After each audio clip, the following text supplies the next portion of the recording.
A health alert for you tonight. At 4, we told you about troubles with booming flu cases. Metro hospitals are getting strained. Well, now at 5, a trickle down is hitting pharmacies. If you do get sick, it might be a pretty rough road to recovery. News 4's Gabriela Vidal is live at 5 tonight from Barnes Jewish Hospital. Gabby.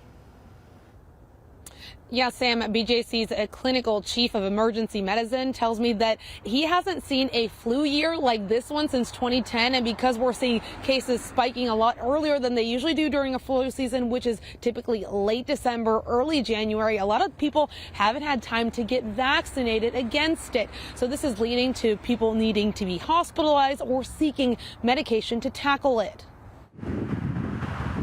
With flu season only just beginning to kick into high gear. I think in the last 2-3 days, we've gotten 10, 15 orders for Tamiflu.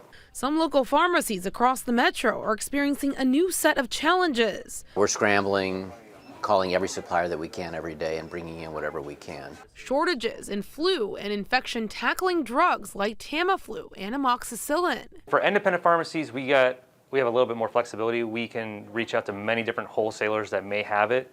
Whereas like your chain places usually have 1 or 2 places that they get their medications from.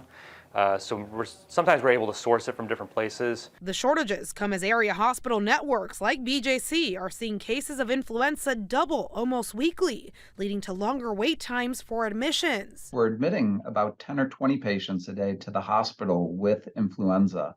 So it's hitting our region pretty hard.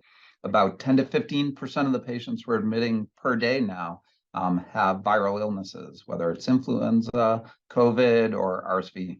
BJC's clinical chief of emergency medicine, Rob Poirier, says they still haven't had to make any decisions on what or who they treat in response to increased hospital admissions. Now we're running full, but we're managing. But if the numbers continue to double every week for the next couple of weeks, then we may have to make some of those decisions. Poirier says their hospitals are doing fine in terms of accessing flu medication, but for places where stock may be in short supply. For the Tamiflu products, there's not a lot to substitute with, so oftentimes the doctor will transfer the prescription somewhere else. For antibiotics, we'll call the doctor and get an alternate done. In some cases, we can compound, we can manufacture the product if it's not commercially available. Both medical experts and pharmacists say the best way that what you can do to prevent yourself from getting the flu is helping boost your immune system by eating right, exercising, doing whatever it takes to keep yourself from getting sick or severely hospitalized. And also, if you've already gotten sick from the flu this year, but you haven't gotten vaccinated for it, they also recommend doing so just in case, since there are a number of strains out there right now. Reporting live in the Central West End, Gabriela Vidal, News 4.